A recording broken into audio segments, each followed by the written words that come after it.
آپ کہہ لیں کون ہے ہماری سوسائٹی کا کہ ہم بحیثیت قوم ہی کبھی اپنے آپ کو سنوارنے کے لیے تیار نہیں ہیں, تو ہم کسی انڈیویجول پہ یا ناصر صاحب آپ فرمائیے گا, جتنے بھی نوجوان خاص کر پڑھے لکھے نوجوان آ رہے ہیں, میرا خیال ہے کوشش وہ یہی کر رہے ہیں کہ شارٹ کٹ وہ ماریں اور جلد سے جلد وہ ارب پتی بن جائیں, تو یہ کوئی ایکسرسائز آپ کو درست نظر آتی ہے؟ میرا خیال میں یہ ایکسرسائز بالکل درست نہیں ہے, شارٹ کٹ کبھی بھی نہیں ہو سکتا, اور مسلسل محنت کرنی چاہیے اور ڈائریکشن کے ساتھ محنت کرنی چاہیے. آپ کی ڈائریکشن جو ہے وہ محنت کی اگر ٹھیک نہیں ہوگی تو آپ فضول میں جو ہے وہ ورکنگ کرتے رہیں, اس کا بھی کوئی فائدہ نہیں ہوگا. بالکل شارٹ کٹ کا کوئی مستقبل نہیں ہوتا. میرا خیال ہے کہ ایک ڈائریکشن چوز کرنی چاہیے اور پھر اس کے لیے اسٹرگل کرنی چاہیے. بریک کا وقت ہے, ملتے ہیں بریک. Come back. بریک کے بعد ہم بات کریں گے ریئل اسٹیٹ کے موجودہ اگر صورتحال رہی تو جو پروجیکٹ جاری ہیں, جنہوں نے اپنے پلاٹس بیچ دیے ہیں, کیا وہ ڈیلیور کر پائیں گے یا نہیں. اسی پہ بات کریں گے ہم. ناصر گوندل صاحب, جس طرح صورتحال چل رہی ہے ریئل اسٹیٹ سیکٹر کی دن بدن تنزلی کا شکار ہو رہا ہے, تو وہ پروجیکٹ جو لوگوں کو فائلز بیچ چکے ہیں ڈاؤن پیمنٹ پر, وہ ڈیلیور کر پائیں گے یا نہیں کر پائیں گے, ان کا مستقبل آپ کو کیا دکھائی دیتا ہے؟ دیکھیں جی, ہم نے پہلے بھی کنسٹرکشن کے حوالے سے بھی بات کی تھی اور جو ہاؤسنگ پروجیکٹ ہے ان کے حوالے سے بھی ہم نے بات کی تھی کہ جو کنسٹرکشن کاسٹ مہنگی ہوئی ہے اس کے بعد بلڈر جو ہے اور اس کا اور ڈیولپر کا جو ہے وہ پروجیکٹ ڈیلیور کرنا بہت مشکل ہو گیا ہے. اور لیکن اس میں جو فائدہ ہوگا, جن لوگوں نے آج سے 2-3-4 سال پہلے جو ہے وہ کسی بھی کنسٹرکشن والے پروجیکٹ میں انہوں نے کوئی انویسٹمنٹ کی ہے, کوئی شاپ انہوں نے پرچیز کیا, ان لوگوں کو فائدہ ہوگا, کیونکہ اب کنسٹرکشن کاسٹ مہنگی ہونے کے بعد جو ہے وہ آپ کے ریٹ جو ہے وہ ڈبل ہو گئے. مثال کے طور پہ ایک بلڈر نے جو شاپ 1 کروڑ روپے کی سیل کی تھی, اب وہ 1 کروڑ روپے اس کی کاسٹ آ رہی ہے. وہ اگر پلاٹ کی ساری چیزیں مکس کر کے اگر وہ کرتا ہے تو اس کی 1 کروڑ روپے کاسٹ آ رہی ہے. اب ڈیفینیٹلی اس نے 2 کروڑ روپے کی سیل کرنی ہے, اور یہ چیزیں جو ہے یہ اینڈ یوزر جو ہے اس کے فائدے میں جائے گا. تو جو ہاؤسنگ پروجیکٹ ہیں, آپ کو لگتا ہے کہ انہیں ریٹ ریوائز کرنے پڑیں گے ڈیلیور کرنے کے لیے؟ دیکھیں جی, اس وقت جو پچھلے 4-5 سال کے اندر جو نئے ہاؤسنگ پروجیکٹ آئے ہیں, انہوں نے ڈیفینیٹلی ان کی جو لینڈ تھی اس لینڈ کی پرائس جو ہے وہ چلی گئی ہے. اب اگر وہ پلاٹ نہیں سیل کرتے, اپنی صرف لینڈ جو ہے وہ سیل کرتے ہیں, تو اس میں ان کو بینیفٹ جو ہے وہ زیادہ ہے. اور اس میں سب سے پہلے آپ کو یہ کہوں گا کہ آپ نے جس ہاؤسنگ پروجیکٹ کے اندر بھی انسٹالمنٹس کے اوپر پلاٹ لیا ہے اور وہ ہاؤسنگ پروجیکٹ اتھینٹک ہے, اس کا NOC کلیئر ہے, سائٹ کے اوپر ڈیولپمنٹ ہو رہی ہے, آپ اس کی انسٹالمنٹس لازمی دیں, کیونکہ اب وہ ہاؤسنگ پروجیکٹ والے کو فائدہ اس بات میں ہے کہ وہ آپ کا پلاٹ جو ہے آپ انسٹالمنٹ اس کی شارٹ کریں اور وہ آپ کا پلاٹ جو ہے وہ کینسل کر دیں, کیونکہ وہ نئے ریٹ کے اوپر بیچنا چاہتا ہے. تو ہاؤسنگ پروجیکٹ کے پاس یا کسی بھی ڈیولپر کے پاس یہ اختیار ہوتا ہے کہ اگر انسٹالمنٹ شارٹ ہوتی ہیں تو وہ فائل کینسل کر سکتا ہے, اس بارے میں آپ کی کیا؟ دیکھیں فیصل بھائی, جب کوئی بھی بندہ جو ہے وہ اپنا پلاٹ بک کرتا ہے تو جو آپ کا اپلیکیشن فارم ہوتا ہے, اس اپلیکیشن فارم کی بیک سائڈ کے اوپر بڑے بریک لفظوں میں نا بڑی ٹرم اینڈ کنڈیشن لکھی ہوتی ہیں, میرا نہیں خیال پڑتا ہے, اور وہ ساری ٹرم اینڈ کنڈیشن جو ہے وہ اینڈ یوزر کے خلاف ہمیشہ جاتی ہیں. تو وہ ٹرم اینڈ کنڈیشن لازمی پڑھا کریں, اس کے اندر بہت ساری ایسی چیزیں لکھی ہوتی ہیں کہ جو آنے والے ٹائم میں آپ اگر کورٹ میں جاتے ہو تو وہ ٹرم اینڈ کنڈیشن آپ کے خلاف چونکہ ہوتی ہیں, اور کورٹ جو ہے وہ کبھی بھی آپ کے حق میں فیصلہ نہیں دے گا اور وہ ڈیولپر کے حق میں فیصلہ دے گا. میں رضوان صاحب سے پوچھوں گا. رضوان صاحب, بہت سارے ہاؤسنگ پروجیکٹ تو رجسٹرڈ ہی نہیں ہے, نہ ان کے پاس NOC ہوتا ہے, نہ ان کا لے آؤٹ پلان اپرووڈ ہوتا ہے, تو وہ یہ ٹرمز اینڈ کنڈیشن پہ کیسے امپلیمنٹ کروا سکتے ہیں؟ اس میں فیصل بھائی دیکھیں سمپل سی بات ہے کہ نا آپ کے ملک میں ایک سمپل آپ کی جو ریشو ہے, یعنی کہ جو اپرووڈ پروجیکٹ کی ریشو ہے with respect to unapproved project یا انلیگل پروجیکٹ سے ریشو ہے, وہ ریشو بنتی ہے آپ کی 28% کی. یعنی کہ تقریباً ملک میں آپ کے جو پروجیکٹ اس وقت انلیگل کام کر رہے ہیں دیٹ از اراؤنڈ 8650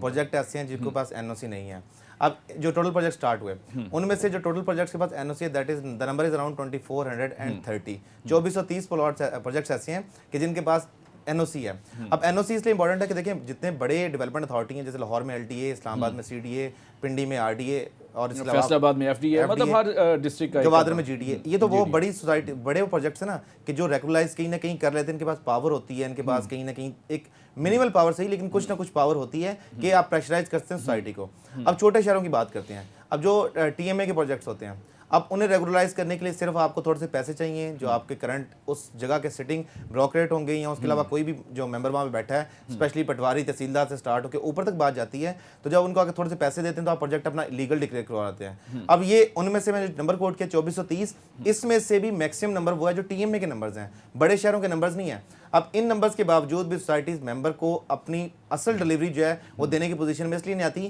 کہ جب آپ نے پروجیکٹ سٹارٹ ہی انلیگل ایکٹیویٹی سے کیا ہو, کہ آپ نے فار ایگزامپل اپنے پروجیکٹ کا ٹی ایم ایس اپروول لینا ہے تو آپ نے جا کے سٹنگ اس علاقے کے تحصیلدار پٹواری ان لوگوں کو رشوت سے سٹارٹ کیا ہے, تو آپ وہ کیسے امید کر سکتے ہیں کہ وہ پروجیکٹ جا کے فیوچر میں ڈلیور. رضوان صاحب مجھے یہ بتائیے گا, بہت سارے پروجیکٹ آپ کر رہے ہیں, ریئل اسٹیٹ مارکیٹنگ آپ ایک چلا رہے ہیں,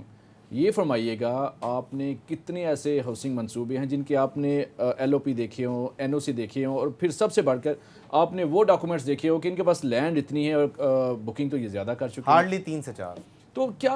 ہم کیوں اپنی ذمہ داری نہیں نبھاتے, ہم کیوں نہیں چیک کرتے, کیونکہ ہم آگے لوگوں کو کنونس کر رہے ہوتے تو ہمارا بھی اس میں قصور نہیں آ جاتا کہیں نہ کہیں. دیکھیں اب یہاں پہ ایک ڈفرینس آتا ہے پرائسز کا. فار ایگزامپل جو لیگل پروجیکٹس ہوتے ہیں نا, ان کی ہمیشہ کاسٹ آف لینڈ, ان کے ڈیولپمنٹ چارجز, ان کی چیزیں ایکسپینسو ہوتی ہیں. جو انلیگل ہوتے ہیں ظاہر سی بات ہے کہ آپ نے میکسیمم آپ نے فنڈز ریز کرنے ہیں, آپ نے میکسیمم فنڈز اٹھانے ہیں مارکیٹ سے, تو آپ ایک ایسا پرائز رکھتے ہیں. فار ایگزامپل آپ کو پلاٹ کی پرائز سمجھ آتی ہے, اگر میں پلاٹ نکال دوں 6 لاکھ روپے کا پنڈی اسلام آباد کے ڈومین میں,